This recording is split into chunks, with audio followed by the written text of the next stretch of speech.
Welcome back to Electric TV. I'm your host, Dominic Giratano. Wisconsin, Ohio, Indiana, these states started the current trend of cost-cutting and belt-tightening when it comes to collectively bargained work. While mostly in the public sector, their austerity measures have had an effect on many other businesses as well, including construction. On top of it all, because of their location, it hasn't been easy for these states to transition from an industrial way of life to a more modern one either. City leaders and developers have had to face tough decisions when it comes to putting their precious capital and trust on a more expensive construction crew, even though it will be better built in the end.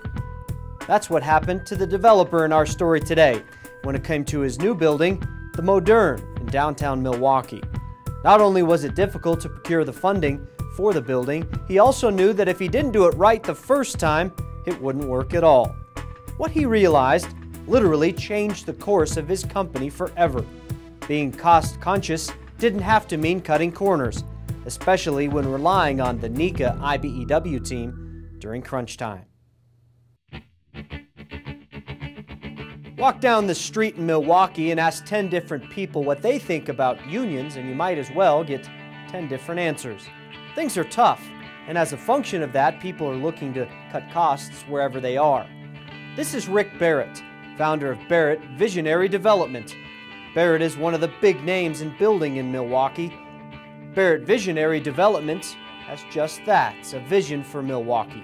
It involves new high-rises, urban living, mixed-use development, all being done by union men and women. You see, he's got his own opinions on the value of union construction. Because he believes in it so much, he's now calling himself a union developer. Well, his work with the NECA-IBEW team, for one, on the Moderne in the Park East neighborhood in Milwaukee. Building union is the only way to build projects of this nature. I mean, you need the workforce that has the skills to do a project like this. NECA Contractor Uihlein Electric and their IBEW workforce completed all the electrical work on the project. It was put out as a design build, so we did the electrical design on the project, and ultimately there was a budget that we had to get to. So we designed it very aggressively, going with alternative means and methods and coming up with different dynamic solutions that would ultimately lower our risk from an installation, increase the quality from the owner's perspective, and shorten schedule. That compressed schedule didn't mean that it wasn't difficult work. Uihlein and IBEW were just up to the task. For example, the floor boxes in these units, you had to hold certain dimensions, you had to avoid post-tension cables because you couldn't interfere with that. There's rebar in the concrete. There's tons and tons of things that we couldn't do after the concrete's poured. I think we peaked around 12 people. So for a 30-story building to say you can build it with less than 12 people is a pretty good thing at an aggressive schedule too. Partially funded by the AFL-CIO Housing Investment Trust, the job was 100% union at a total cost of $52 million.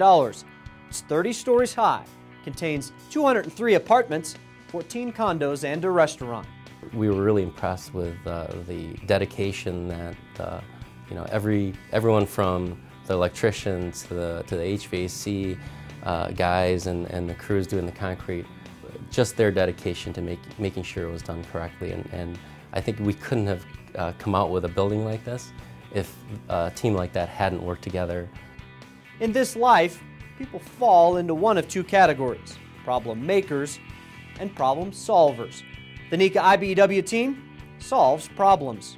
I always tell my members, your job is to make the guy that hires you look good. And that's what we do with Rick. We try to do that with all of our developers and all of our customers. NECA and the IBEW also made life very easy for the general contractor on the job, J.H. Findorf. We find ourselves working with the union electrical contractors in a lot of our jobs.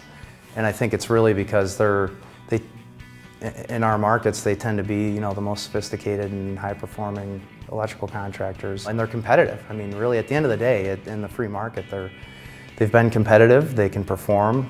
They warrant and maintain projects. They build them fast and safe for us, and have been good partners.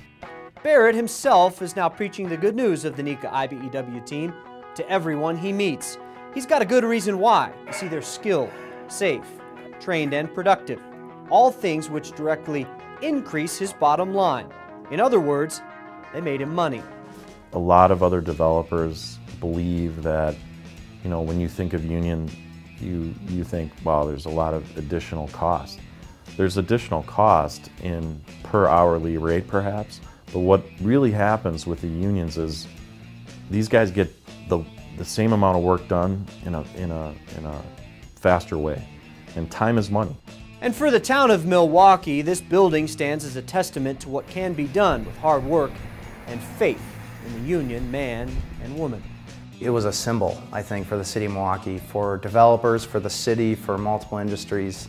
The Moderne was a symbol, I think, of that things can happen and will happen and get through some harder times in our recession years. And I couldn't be more proud to say that I'm a union developer, and I plan to use them throughout my career. These are my guys, and these are who when things get tough, these are the guys I want to take with me. Rick Barrett and his development team are planning on building a new building in Milwaukee, another high-rise, this one closer to the lakefront. The details still need to be ironed out, but one detail is for sure. NECA and the IBEW will do the electrical work. Thanks for being with us on this edition of Electric TV. Follow us on Twitter, like us on Facebook, and subscribe to our e-newsletter so you don't miss out on the next story. Until then, I'm Dominic Geritano.